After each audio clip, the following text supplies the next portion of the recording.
The Duke of Ashcombe said the words as though they cost him nothing, and that was the cruelty of it, that 4 words, delivered over the rim of a wine-glass to an audience of nodding sycophants, should require no effort at all. "You bore me now," he said, not even troubling to lower his voice, and the drawing-room's polite chatter thinned to a listening hush, the kind that gathers around a wound before anyone has decided whether to look away or lean closer. Eleanor Whitfield did not flinch. She had spent 3 years learning not to flinch, and she was not about to surrender that discipline for the benefit of a man who collected cruelty the way other men collected snuff boxes, absently out of habit, because it was expected of his rank. She set down her teacup with a small, precise click against its saucer, the sound unnaturally loud in the room's sudden quiet, and she rose. She did not hurry. She smoothed her skirts with the unbothered efficiency of a woman closing a ledger at the end of an ordinary day, and she inclined her head to the assembled company, to Lady Pembroke, whose mouth had gone round with delighted scandal, to old Mr. Ball. Farrow, who would not meet her eyes, to the Duke himself, whose grey stare had already moved past her toward the window, as though she had already ceased to exist in the room. "Your Grace," she said, and the words were perfectly correct, perfectly cool, containing not one syllable he could later call insolence. Then she took her leave, and every eye in that gilded room followed her out, and not one person present, including the Duke, understood yet what it would cost him to have said what he said in front of witnesses. It had begun, as these things so often do, with something entirely unromantic. A boundary dispute over 11 acres of poorly drained pasture land that separated the Ashcombe estate from the smaller, shabbier holding Eleanor had inherited from her late father, to do, a colonel who had died, leaving her precisely 2 things of value: an unentailed house with a leaking roof, and a daughter educated far beyond what her income could sustain.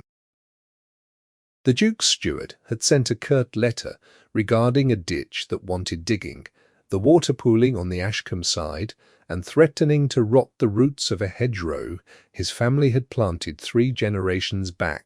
Eleanor had gone to see about it herself, because there was no one else to send, and she had found not the steward, but the Duke, standing at the disputed boundary in his shirt-sleeves with mud to his boot-tops, looking for all the world like a man who had never worn a title in his life. He had looked at her, a woman alone, unescorted, in a plain wool coat with ink still faintly staining her second finger, and he had made,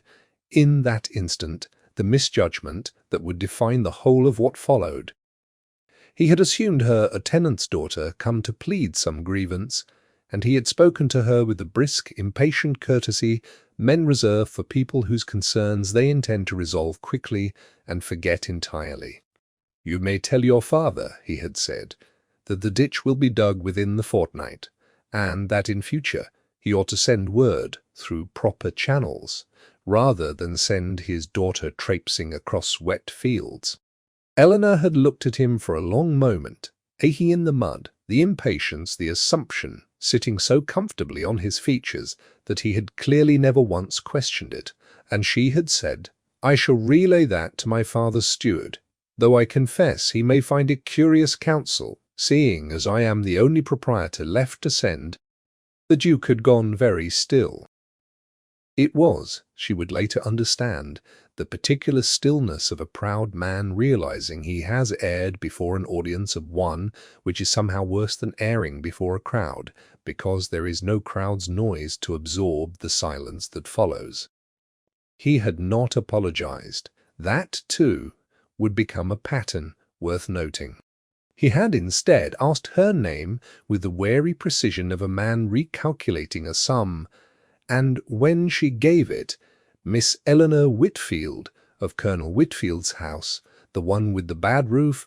and the good library, though she did not say that last part aloud, something had crossed his face that was not quite recognition and not quite respect. But,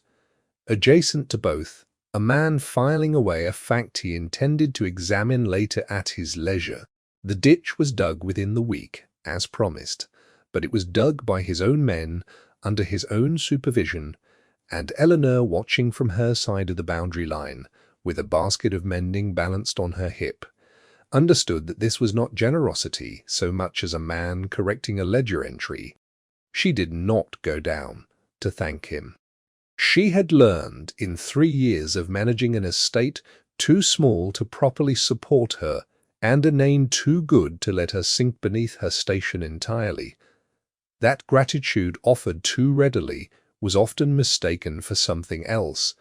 and she was not in the business of being mistaken for anything. Their second encounter came a fortnight later, over the matter of a stray bull that had wandered through the newly repaired boundary and taken up an interest in Eleanor's kitchen garden, with the singular focus animals reserve for the one thing they are absolutely forbidden.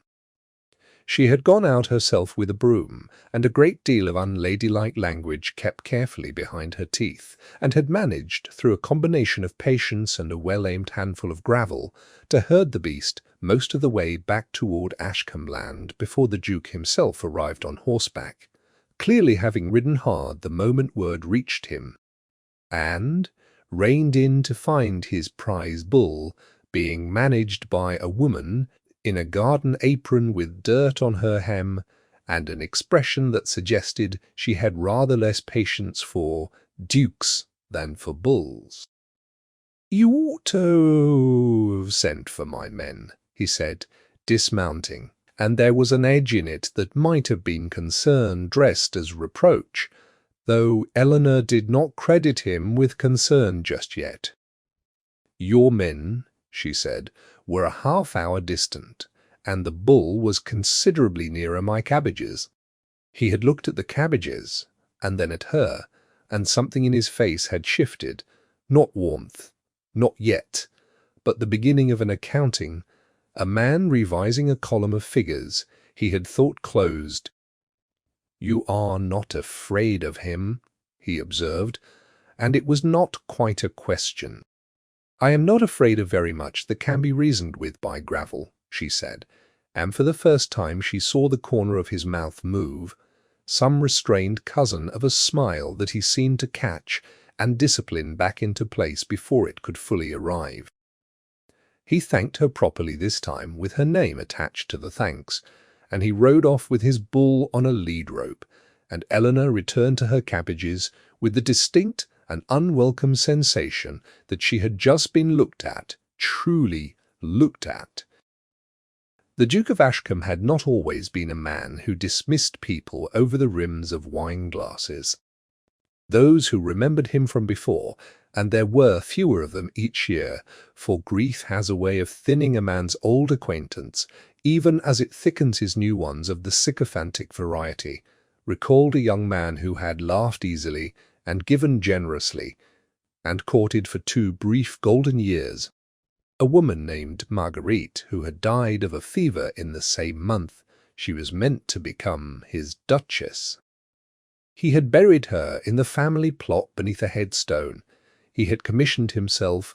and he had, in the years since, converted the raw fact of that grief into something he could manage. Policy, a posture, blank as controlled and unassailable coldness that let him move through society without the risk of ever again caring for someone the world could take from him. He gave to charities. He managed his estates with scrupulous, joyless efficiency. He was, by every external measure, an excellent duke, and by every measure that mattered,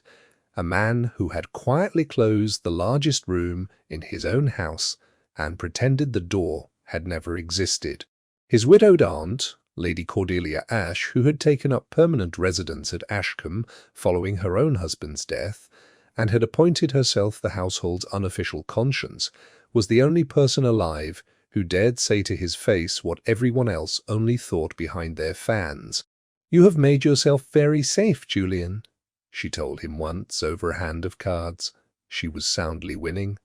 "And very small,"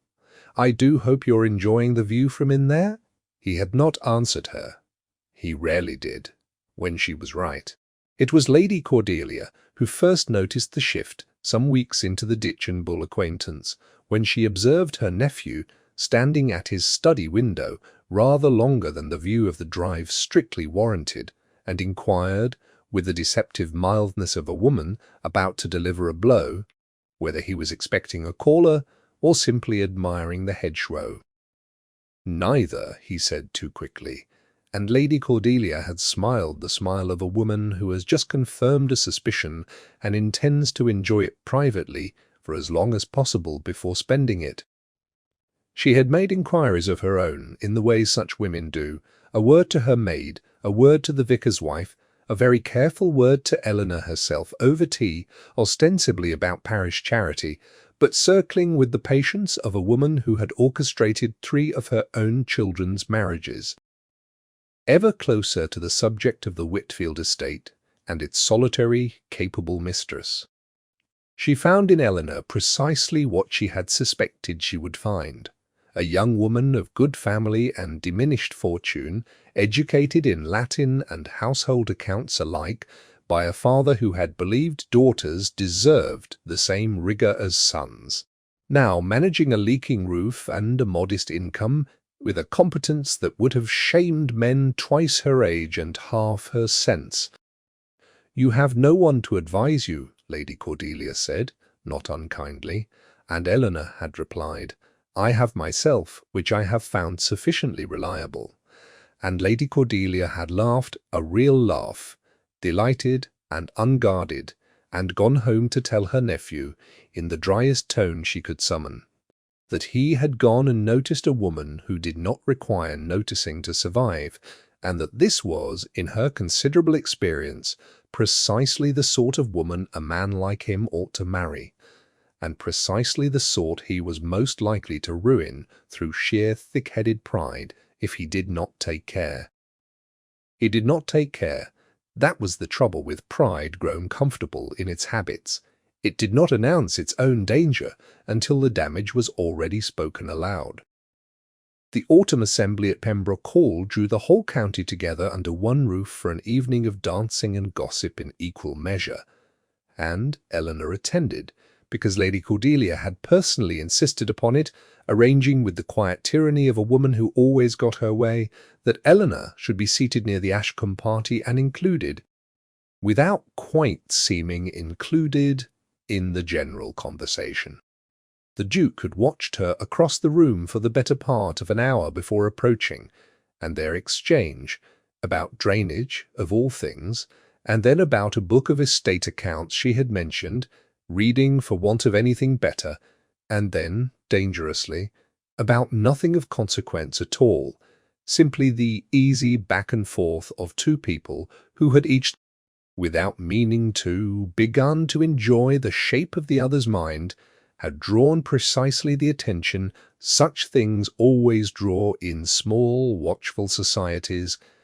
It was this attention, and not the conversation itself, that had provoked Lady Pembroke's daughter, Charlotte, who had nursed her own hopes of the Duke's regard for 2 full seasons, and did not care to see them apparently supplanted by a woman whose only dowry was a bad roof and better manners than the room deserved, to make a remark, light, barbed,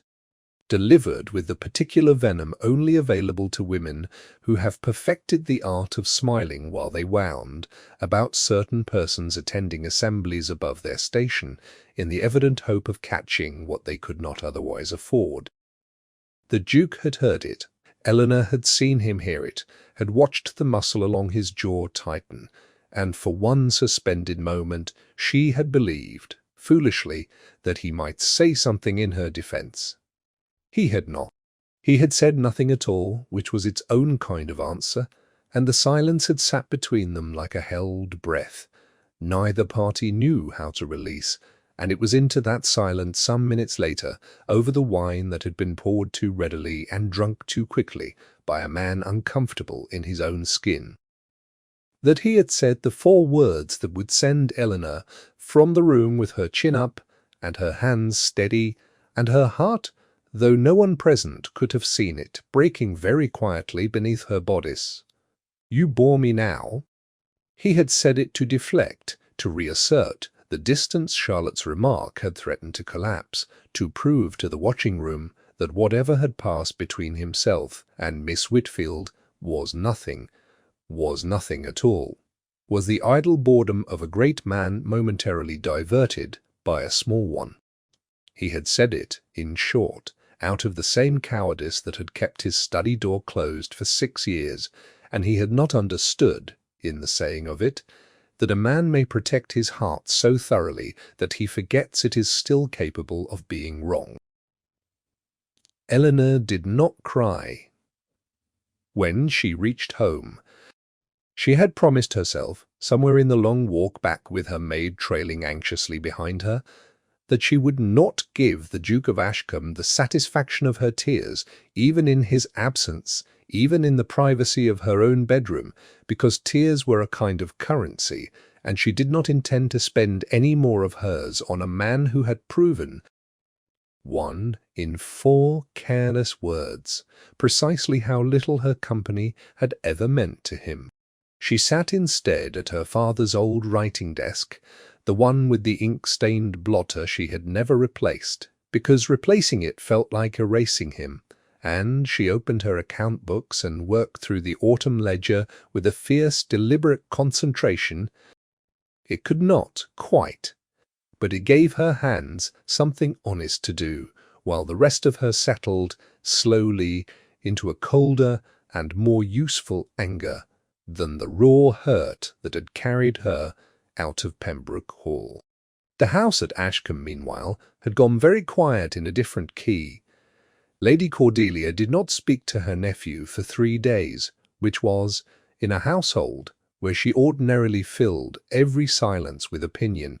its own kind of thunder. It was young Thomas, the Duke's ward, an orphaned nephew of 9 years old, left to Julian's guardianship upon his brother's death, and raised largely by servants and Lady Cordelia's indulgent affection, for the Duke himself had never quite known what to do with a child's unguarded need, who finally broke the household silence in the way children do. By asking the question, the adults were too proud to voice.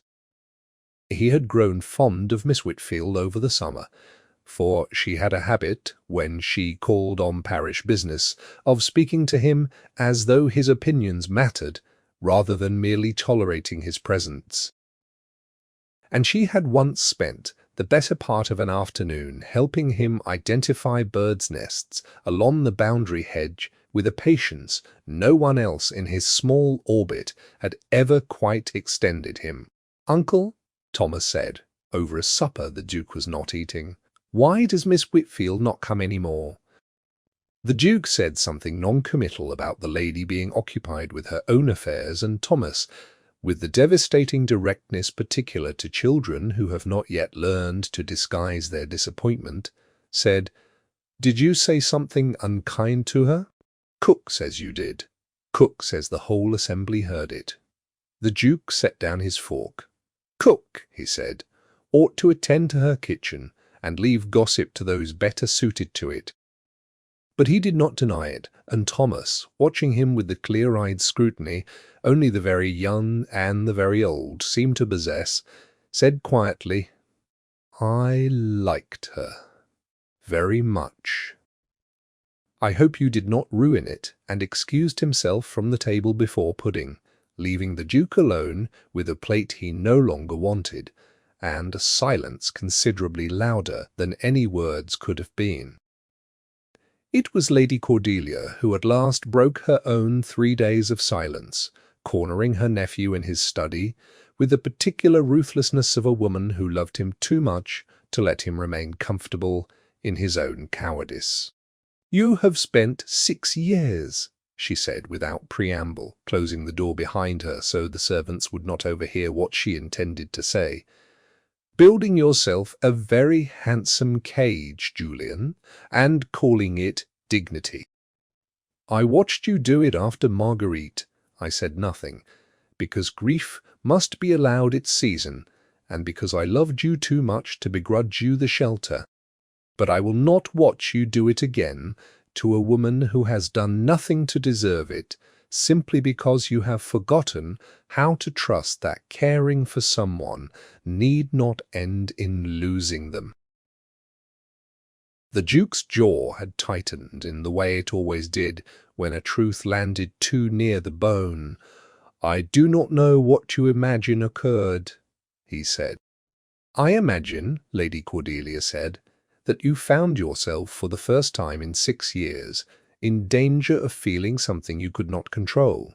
and that you did what frightened men have always done since Adam, which is to strike first at the thing that frightens them, so that the wound looks like their choosing rather than their weakness.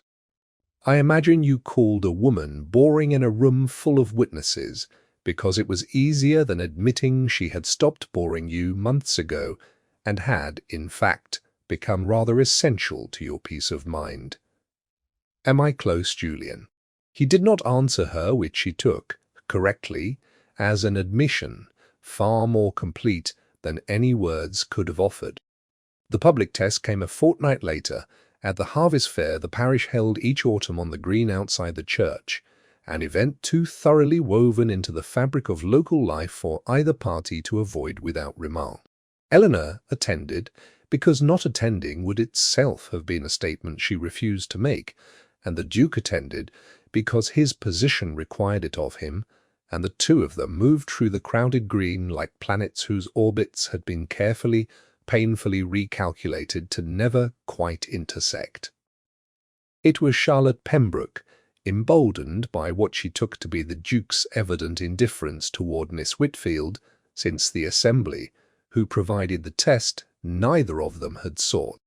She made her remark again, this time before a wider audience gathered near the produce stalls, something about certain families who oversaw their own accounts because they could not afford a steward, delivered with a bright, cutting little laugh meant to invite the crowd's complicity.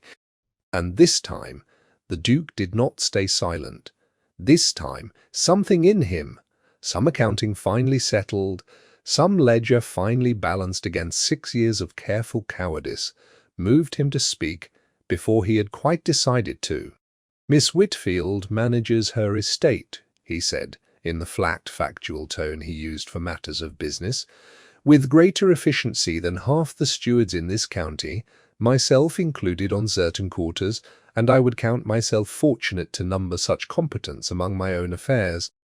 It was not a declaration. It was, deliberately framed, as nothing more than an observation of fact, a correction offered in the same register he might use to correct an error in a rent roll. But the green had gone quiet in the particular way rooms go quiet when something true and unlooked for has just been said aloud, and Charlotte Pembroke's bright laugh died somewhere in her throat, and Eleanor, standing very still near the cider stall with a basket of apples forgotten on her arm, felt something crack open in her chest that she had spent 3 weeks very carefully keeping shut. She did not thank him for it. She could not there, not with the whole green watching to see what she would do,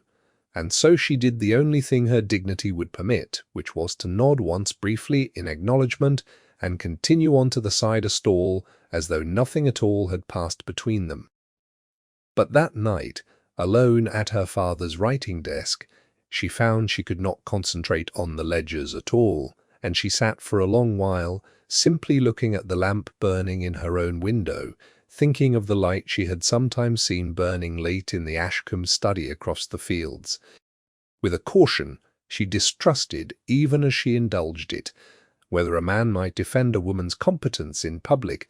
and still mean privately everything he had said to wound her before. The private confrontation, when it came, arrived not through any grand contrivance, but through the same mundane practicality that had begun the whole acquaintance, a matter of the boundary hedge, again this time damaged by an autumn storm that had felled an old oak directly across the disputed line, and the Duke had come himself, without steward or excuse,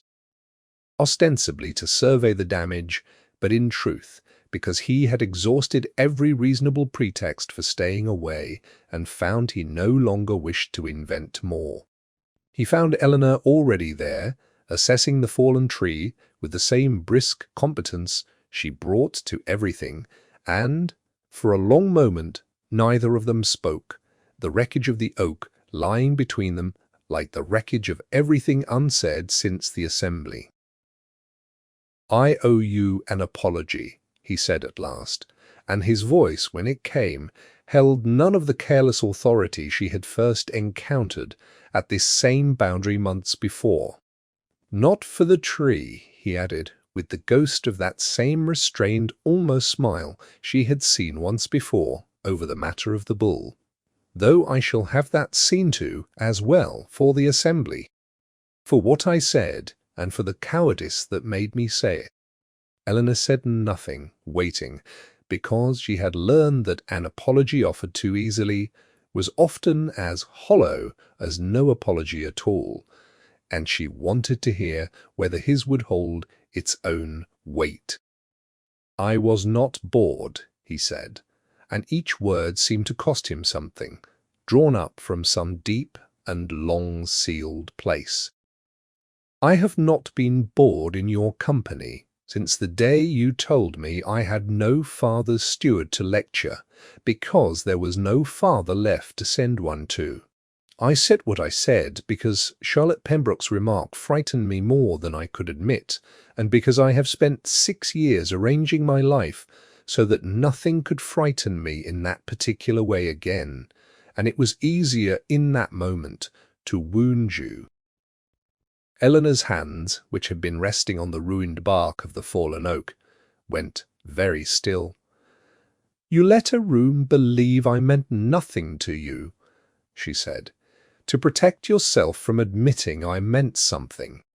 That is not an apology, Your Grace. That is merely an explanation of the wound offered after the fact." "I know it," he said, and there was no defense in it, only a plain and unadorned admission that seemed to surprise him as much as it did her.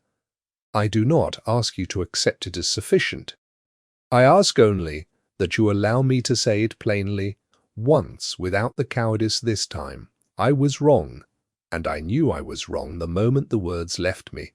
and I have thought of nothing else in the weeks since." It was Eleanor's turn then to feel the ground shift beneath years of careful composure, and she found, somewhat to her own surprise, that she did not wish to hide behind that composure any longer. Not entirely. "You are not the only one who has built a cage," she said low, and this admission cost her something too, some pride she had guarded as fiercely as he had guarded his. "I have told myself for 3 years that I require no one's good opinion, that my father's ledgers and my own 2 hands are sufficient to any need I might have. It is easier to believe oneself entirely self-sufficient than to admit how much it wounds, to be dismissed by someone whose good opinion one had, against one's own better judgment, begun to value." The rain that had felled the oak had given way, in the days since, to a thin, clear autumn light, and it fell now across the boundary line between them, across the fallen tree that had for months marked the edge of what either was willing to risk, and something in that light, some small mercy of weather, mirroring what neither had yet found the courage to name outright, seemed to soften the last of the distance between them. "I do not offer you my regard lightly," the Duke said. "I offered it to one woman once and lost her, and I have spent 6 years believing the cost of caring again would be more than I could survive a second time. I do not say this to excuse what I did. I say it only so you might understand what it is I am asking when I ask whether you might forgive me, not merely for the assembly, but for 6 years of a life lived so carefully that I very nearly failed to notice you at all." Eleanor was quiet for a long moment, weighing the fallen oak and the boundary and the whole slow, unfolding season of small encounters that had led them here, to this precise spot, with the mud of the first meeting still, in some sense, on both their boots. "I do not forgive "Easily," she said finally, "and I will not pretend otherwise to you or to myself. But I find I do not wish to spend the effort required to remain angry with you when there are better uses for the effort and better places to spend it." It was not quite forgiveness fully granted. It was, rather, forgiveness's door left unlatched, which, between two such careful people, amounted to nearly the same thing. They did not fall in that moment into each other's arms, for that was not the register either of them spoke in, nor the register the moment could bear without ringing false. Instead, they stood together over the fallen oak and spoke, for the better part of an hour, of practical things, of the drainage that still wanted attending, of the hedge that would need replanting, of Thomas's fondness for birds' nests and his hope that Miss Whitfield might resume her visits, conducted across the wreckage of a storm neither of them had caused, that something essential shifted between them, quietly, without ceremony, the way the truest things so often do. When at last the Duke took his leave, he did not attempt any grand gesture, offering only, "I hope I may call again on some pretext less destructive than a fallen tree," and Eleanor, allowing herself, for the first time in weeks, the full and unguarded warmth of her own smile, said, "I dare say the estate will furnish you a pretext, Your Grace, given time," and watched him ride away with something loosening in her chest that had been wound tight since the night of the assembly. He called again within the week, and the pretext was, as she had predicted, thoroughly manufactured, a query about a shared water source that required, he insisted, with a straight face that fooled neither of them, extensive discussion best conducted over tea. Lady Cordelia, observing her nephew's transparent excuses with the barely concealed delight of a woman watching a long campaign finally bear fruit, took to finding urgent business elsewhere whenever the Duke's horse appeared on the drive, and Thomas, less subtle in his pleasure, took to greeting Eleanor's arrivals with an enthusiasm that left no doubt as to where his own loyalties lay. Their conversations in these weeks retained the same clipped, composed quality that had marked their acquaintance from its earliest days. Neither was a person given to effusiveness, and neither pretended otherwise now. But beneath the practical exchanges about drainage and accounts and the small business of two neighbouring estates, something warmer had begun to run, visible in the length of a glance held a beat too long, in the small liberties of address that crept in unremarked, in the way the Duke had begun, without quite noticing he had done it, to call her Eleanor rather than Miss Whitfield, when the conversation grew unguarded enough to permit it, and in the way she, hearing it, had not corrected him.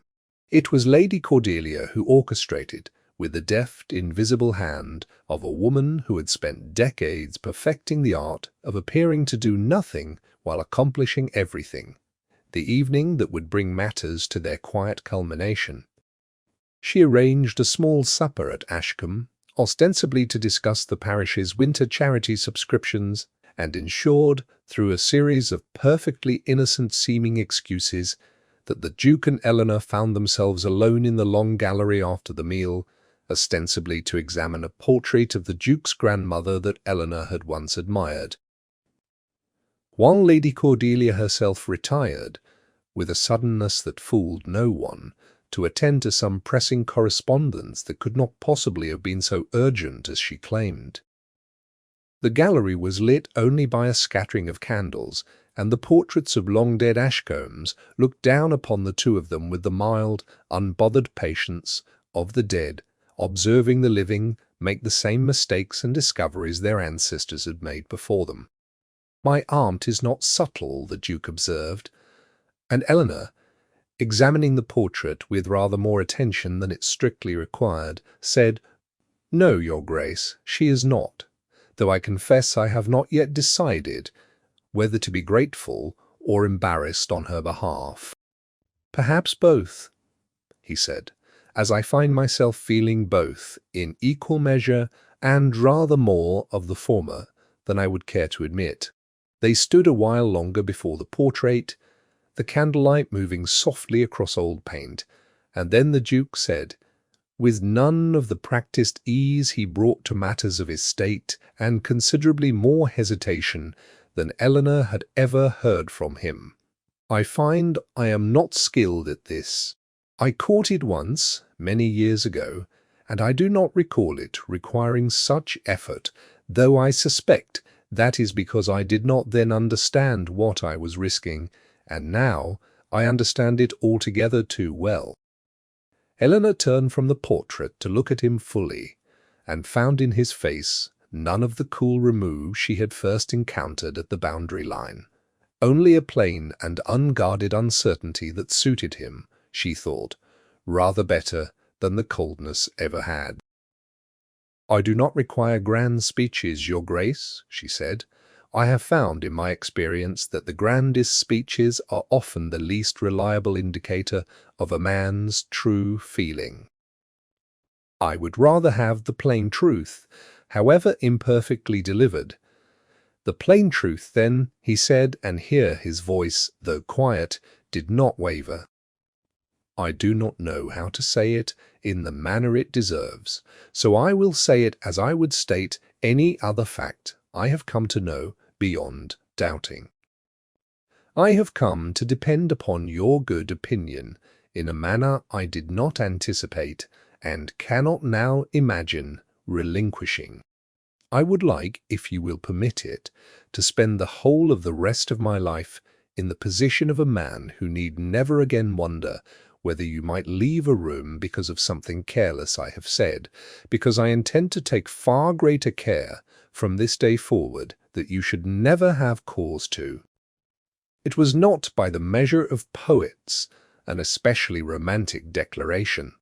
It was practical, halting, delivered in the same register he might have used to propose an improvement to a drainage scheme, and it was, for precisely that reason, the truest thing Eleanor had ever heard a man say to her, because she understood, standing there in the candlelight with the dead Ashcombs looking on,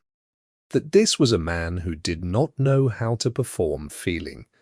who had spent 6 years forgetting how to feel at all, and who had chosen, none the less, in his own halting and imperfect way, to offer her the whole of what remained. She did not answer him immediately. She made him wait, not out of cruelty, and not entirely out of the caution that had governed her these past months, but because she wished, in this one matter at least, to be certain the choice was fully her own, arrived at deliberately rather than swept up in the warmth of a candle-lit gallery and a well-turned confession. "I will need a day or two," she said, "to be certain I am answering the question you have asked, not merely the flattering shape of it."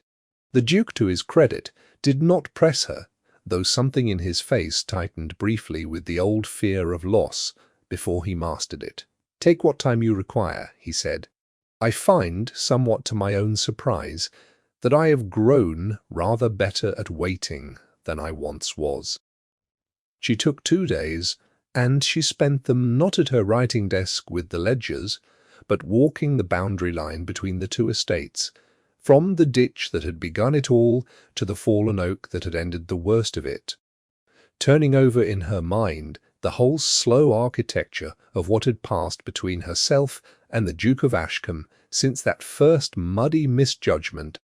She thought of her father, who had taught her that a person's worth was measured in the quality of their attention rather than the volume of their declarations, and she thought that the Duke, for all his early failures, had in the end paid her precisely that kind of attention, had listened when she spoke of drainage and accounts, had defended her competence before a hostile green, not with flowery gallantry, but with plain fact, had apologized, not with excuse, but with unadorned admission of his own cowardice. She thought, too, of her own fear, the fear that had kept her 3 years insisting she required no one, and she recognized in it something of the same architecture that had kept the Duke's study door closed for 6, a fortress built not from strength, but from the fear of loss, mistaken, in the building, for strength itself. On the evening of the second day, she walked to Ashcombe herself, without sending word ahead, and found the Duke in his study at the window that overlooked the drive, as though he had spent 2 days in precisely the posture Lady Cordelia had once teased him for. "I have considered the question," Eleanor said, and he turned from the window, with an expression he did not trouble to compose, into anything cooler than what it was: plain hope, unguarded. "I find," she went on, "that I do not wish to spend the rest of my life wondering whether I might have been braver had I only permitted myself to be. I accept, your Grace, not the flattering shape of the question, but the whole plain truth of it, cowardice and correction and all." The Duke crossed the room to her, and there, in the same study, where he had once stood watching a drive for a caller he would not admit to expecting, he took her hand with a formality that could not entirely disguise the tremor beneath it, and said, "Eleanor," using her given name fully now, without the accidental slips of before. Hearing the delayed intimacy of it land at last in its proper place, answered Julian,